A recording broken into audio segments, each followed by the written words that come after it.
ሰው ትላንት ነበሩ ዛሬ የሉ።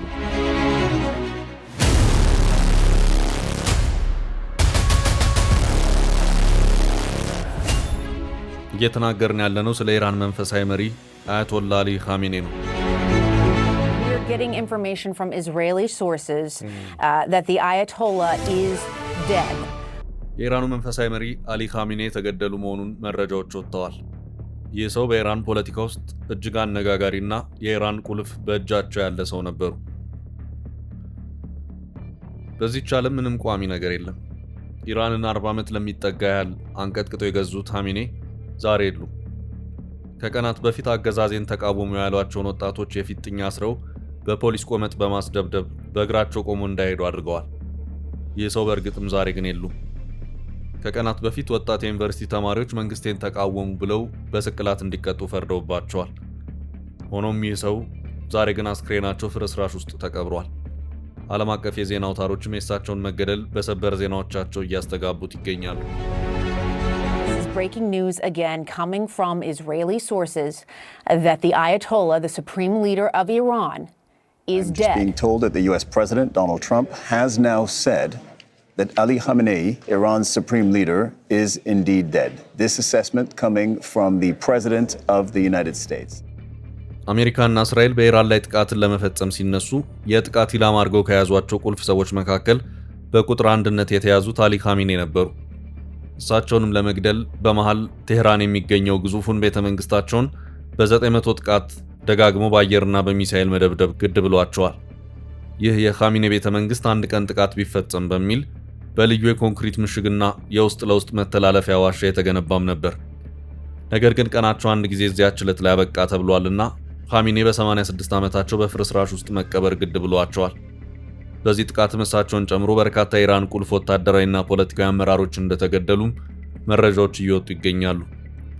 አሜሪካ ኢራን ላይ መጠነ ሰፊ ጥቃትን እንደምትፈጽም መዛት ከጀመረች ዋላ ድር ብላለች። ከአንድም ሁለት ግዙፍ የጦር መርከቦች ወደ ኢራን ሲጠጉም ታይተዋል። አሁን የኢራኑ መንፈሳዊ መሪ ተገደሉበት የተባለው አካባቢ የዚሁ ጥቃት ኢላማ እንደሚሆንም ግልጽ ነው። ግን ደግሞ ኻሜኔ ከዚሁ የመጀመሪያ ወታደራዊ ጥቃት ቦታ ይሆናል ተብሎ ከሚጠረጠረው ቦታ ሳይወጡ እዚያው ተገድለዋል። ብዙዎችን ግራ ያጋባ እውነታም ያለው እዚህ ጋር ነው። የኢራን ፖለቲከኞችና ወታደራዊ መሪዎች ይህንን በኢራን ፖለቲካ ውስጥ ቁልፍ የሆኑትን ሰው እንዴት ከአካባቢው ማራቅ አልቻሉም የሚለው ጉዳይ እንቆቅልሽ ሆኖ እንደቀጠለ ነው። እስራኤል በአንድ ጊዜ 200 ጀቶችን አሰማርታ 500 ወታደራዊ ኢላማዎችን የደበደበች በመሆኑ እሳቸውና ሌሎች አመራሮች መፈናፈኛ ሊያገኙ እንዳልቻሉ መረጃዎች ያመለክታሉ። የእሳቸውን መገደል የመጀመሪያው መረጃ በፍንጭ ደረጃ የወጣው በጠቅላይ ሚኒስትር ቤንያሚን ኔታንያሁ ነበር። መረጃው ኻሜኔ ሳይገደሉ አልቀረም የሚል ስለነበር ዘገባዎቹ የሚሰራጩ የነበረው በዚሁ የጥርጣሬ መንፈስ ነበር። የሰውየው መኖርና መሞት በኢራን ፖለቲካ ውስጥ የራሱ የሆነ ግዙፍ አዎንታዊም ሆነ አሉታዊ ተጽዕኖን ስለሚያሳድር የኢራን ባለስልጣናት መረጃው ፈጽሞ ሐሰት ነው በማለትም ለማስተባበል ሞክረው ነበር። ሆኖም ማስተባበያው ሊቀጥል አልቻለም። ፕሬዚዳንት ዶናልድ ትራምፕ የማረጋገጫውን መረጃ ይፋ አደረጉ። እናም ሰውየው በሕይወት አለመኖራቸው ተረጋገጠ። ትራምፕ አስረግጠው መረጃውን ይፋ ያደረጉት በእጃቸው የገባ መረጃ ስለነበር ነው። ትራምፕ መሆኑ ኔታንያሁ ጠላቶቻችን የሚሏቸውን ሰዎች በግለሰብ ደረጃ እየነጠሉ ማስወገድ የቻሉበት ሁኔታ አስገራሚ ሆኖ እየታየ ነው። እስራኤል የሄዝቦላህን መሪ ሐሰን ነስረላህን በተመሳሳይ ጥቃት ሊባኖስ ላይ ገደለች መሆኑ የሚታወስ ነው።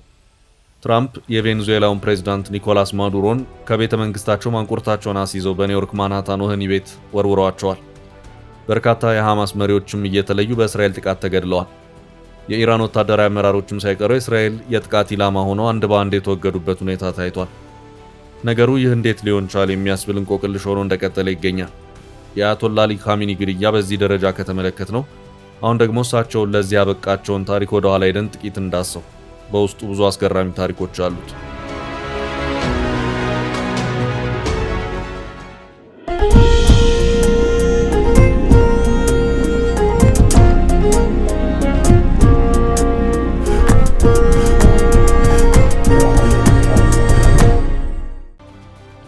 የዛሬ 47 ዓመት እንደ አውሮፓውያን አቆጣጠር የኢራንን የፖለቲካ ታሪክ የቀየረው የኢራን እስላማዊ አብዮት ሲካሄድ ሀገሪቱ መንፈሳዊ መሪ ወይም ሱፕሪም ሊደር በሚባል መሪ መመራት ጀመረች። በእስራኤል አሜሪካ የተቀናጀ ጥቃት ተገደሉ የተባሉት የአሁኑ መንፈሳዊ መሪ አሊ ኻሜኔ በኢራን የ47 ዓመታት የድህረ እስላማዊ አብዮት አመራር ሁለተኛው ሰው ናቸው። ከእሳቸው በፊት አያቶላ ሩሆላ ኻሜኔ የሚባሉ ሰው ነበሩ። ይህ ሰው እኚህ ናቸው። الان مطلب حق ما همین قضیه است که پیش داریم که آزادی و استقلال و ماه محرم را من امر کردم که راجع به این مسائل ይህ ሰው አሁን በህይወት ባይኖሩም ኢራን የምትመራበትን ያውኑን አመራር የቀየሱ የኢራን እስላማዊ አብዮት መሐንዲስ በመባል ታሪክ ከትቦ አስቀምጧቸዋል። ከዚያ በፊት ኢራን እንደማንኛውም ሀገር ትመራ የነበረው በሲቪል መንግስት ነበር። ሆኖም የ1979 እስላማዊ አብዮት የሀገሪቱን የፖለቲካ ጉዞ ፈጽሞ ቀየረው። In 1979, a revolution topples Iranian ruler Shah Mohammad Reza Pahlavi. በሃይማኖታዊ አስተምሮ የተቃኙ ፖለቲከኞች የሲቪል አስተዳደር ለምኔ በማለት በመላ ኢራን ስር ነቀል አብዮት ያስከተለ ምድር አንቀጥቅጥ ሰልፍን ማካሄድ ጀመሩ። ይህ ሰልፍ ይመራ የነበረው በጊዜው በስደት ዓለም በፈረንሳይ በነበሩት አያቶላ ሩሆላ ሆሚኒ በተባሉ መንፈሳዊ መሪ ነበር። ይህ ሰው ኢራን በእስላማዊ እሴቶች መመራት አለባት ብለው የሚያምኑ ነበሩ። የምዕራቡን ዓለም የፖለቲካ ፍልስፍናንም አጥብቀው የሚጠየፉም የነበሩ ሲሆን እሳቸው በርቀት ያቀጣጠሉት የኢራን አብዮት የሲቪል መንግስትን አስወግዶ መልክ እንደያዘም በአፋጣኝ ከፓሪስ በረው ቴህራን ገቡ።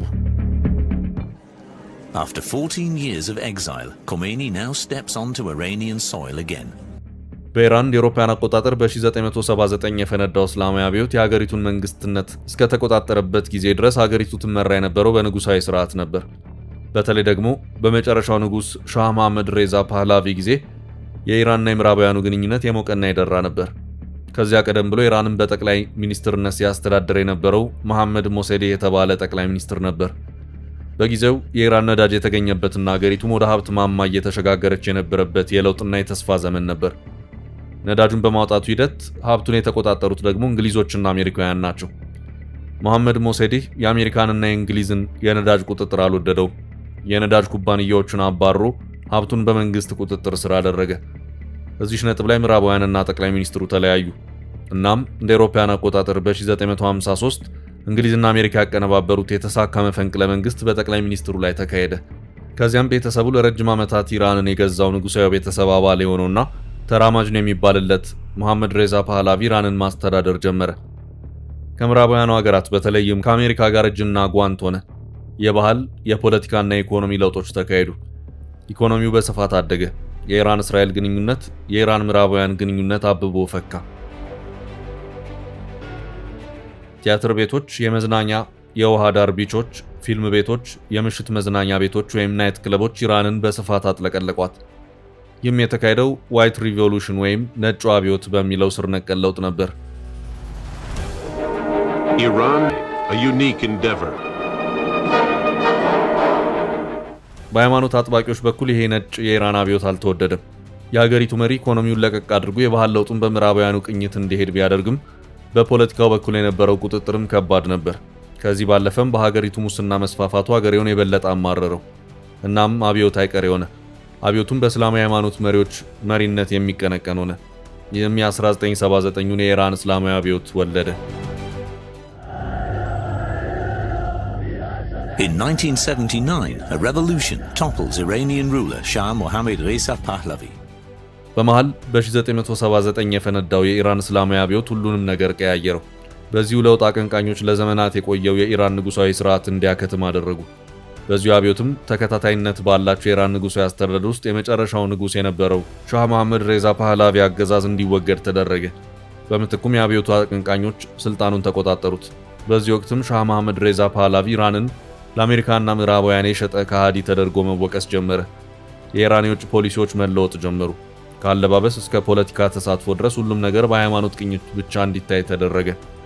ከዚያ ቀደም ብሎ ሻህ መሐመድ ሬዛ ፓህላቪ ኢራን የባህል የኢኮኖሚና አጠቃላይ ሁለገብ ለውጦችን ማድረግ አለባት በማለት ነጩ አብዮት ወይም ዋይት ሪቮሉሽን የሚል ለውጥን ማካሄድ ጀምሮ ነበር። ይህ የሻህ መሐመድ ሬዛ ፓህላቪ አካሄድ ለሃይማኖት ወግ አጥባቂዎች የሚመች ሆኖ አልተገኘም። እናም የውስጥ ትግሉና ፍትጊያው ቀጠለ። ከዚህ ባለፈም የመንግስቱ ጭቆናም እየከበደ ሄደ። የፖለቲካ ለውጥ ፈላጊዎች እንቅስቃሴ መቀጣጠሉን ተከትሎ ስርዓቶችና ግድያዎች ተስፋፉ። በዚህ ወቅት በሻህ መሐመድ ሬዛ ፓህላቪ በሰብአዊ መብቶች አያያዞች ዙሪያ ጥያቄዎችን በሚያነሱት ምዕራባውያን መካከል ልዩነቶች መነሳት ጀመሩ። የምዕራባውያኑም ድጋፍ ከቀን ወደ ቀን መቀነስ ጀመረ። አጋጣሚው ለአብዮተኞች የተመቸ ሁኔታን በመፍጠሩ እንደ አውሮፓውያን አቆጣጠር በ1979 የኢራን እስላማዊ አብዮት ፈነዳ። ሁሉም ነገር እዛው ላይ አከተመ። እስራኤልና ኢራን በአረቦች የሚደርሰውን ተጽዕኖ ለመመከት የጋራ እንቅስቃሴም ነበራቸው። ያ ሁሉ ወርቃማ ዘመን አከተመና ጸረ ምዕራብ አቋሙን እያጠናከረ የሄደው የኢራን እስላማዊ መንግስት እስራኤልን ጽዮናዊት ግዛት አላስፈላጊ በማለት መጥራት ጀመረ። የፍልስጤምን የትግል እንቅስቃሴ ከሐሳብ ባለፈ በመሳሪያ ጭምር ማገዙን ቀጠለ። ሩሆላህ ሙሐሲብ ሆሚኒ የዚህ አብዮት ቁንጮ ሆነው ወደ ሀገር ተመለሱ። የኢራን እስላማዊ አብዮትም የምዕራባውያኑን መገለጫዎች በሙሉ ከኢራን ምድር ነቃቅሎ እንዲጣል አደረገ። የኢራን ስያሜም ኢስላሚክ ሪፐብሊክ ኦፍ ኢራን ሆነ።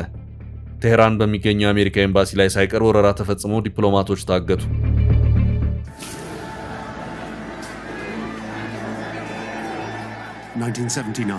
Revolutionary Iran. Armed militants stormed the American embassy, taking the staff hostage. But unknown to the Iranians, 6 US diplomats escaped. ከዚያን ጊዜ ጀምሮም አሜሪካና ኢራን እንደዚሁም ኢራንና የምዕራቡ ዓለም በአጠቃላይ በጠላትነት መፈላለግ ጀመሩ። የኢራን ሲቪል አስተዳደር ቀሪ ሆኖ ሀገሪቱ መንፈሳዊ መሪ በሚባል ፖለቲካውንና ሃይማኖትን በአንድ መዳፍ ስር አስገብቶ በሚመራ መሪ መመራት ጀመረች። ኢራን እንደ ማንኛውም ሀገር በሲቪል ፕሬዝዳንት ትመራለች።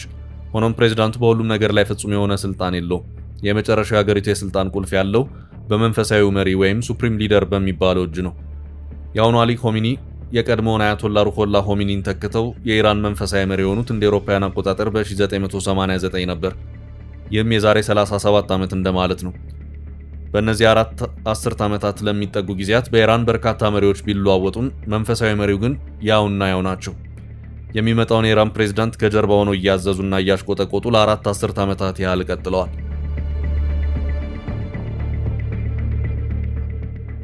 ቀደም ብለን ጠቆም ለማድረግ እንደሞከርነው የኢራን መንፈሳዊ መሪ ማለት እንዲሁ ዝም ብሎ መንፈሳዊ መሪ አይደለም። የሀገሪቱ ፖሊሲዎችን የሚያጸድቀውና ቀሪ የሚያደርገው መንፈሳዊ መሪው ነው። የሀገሪቱ የጦር ኃይሎች ኢታማዦር ሹምና መከላከያ ሚኒስትር ተጠሪነቱ ለዚሁ መንፈሳዊ መሪ ነው። በህዝብ የተመረጠው ፕሬዝዳንት ቀጥ ለጥ ብሎ ለመንፈሳዊ መሪ መታዘዝ ይጠበቅበታል። ባጭሩ የኢራን መንፈሳዊ መሪ ማለት የኢራን ሁሉም ነገር ማለት ነው። አሁን ይህ ሰው የሉም። በእስራኤልና አሜሪካ የጋራ ጥቃት ህይወታቸው አልፏል። ከአንድ ወር በፊት ኢራናውያን ይህ አይነቱ አገዛዝ በቃን ብለው በአደባባይ ሰልፍ ወጥተዋል። በዚህ የመረረ ተቃውሞ ሰልፍ የወጡ ወጣቶች የተሰጣቸው ምላሽ የገፍ እስር፣ ከዚያም እስርና ድብደባ እንደዚሁም በስቅላት መቀጣጫ መሆን ነበር። ሰልፈኞቹ ላይ ሞት ቅጣት እንዲተላለፍ በማድረጉ በኩል የመጨረሻው ፊርማ ያርፍ የነበረው በትላንትናው ዕለት እሳቸውን ሞትን በቀመሱት አያቶላ አሊ ካሚኒ ነበር። ነገሮች በቀናትና በሳምንታት ጊዜ ውስጥ ተቀያየሩና ዛሬ ደግሞ ታሪኩ ሌላ ሆነ። በሲዮት ላይ መጨረሻውን የፍርድ ፊርማ የሚያስቀምጡት አዛውንት በደረሰባቸው ከባድ ጥቃት ፍርስራሽ ውስጥ መቀበር ግድ ብሏቸዋል። A very interesting development. Israel is suggesting Iran's supreme leader is, quote, no more after the US and Israel launched major strikes on the capital Tehran and several other Iranian cities.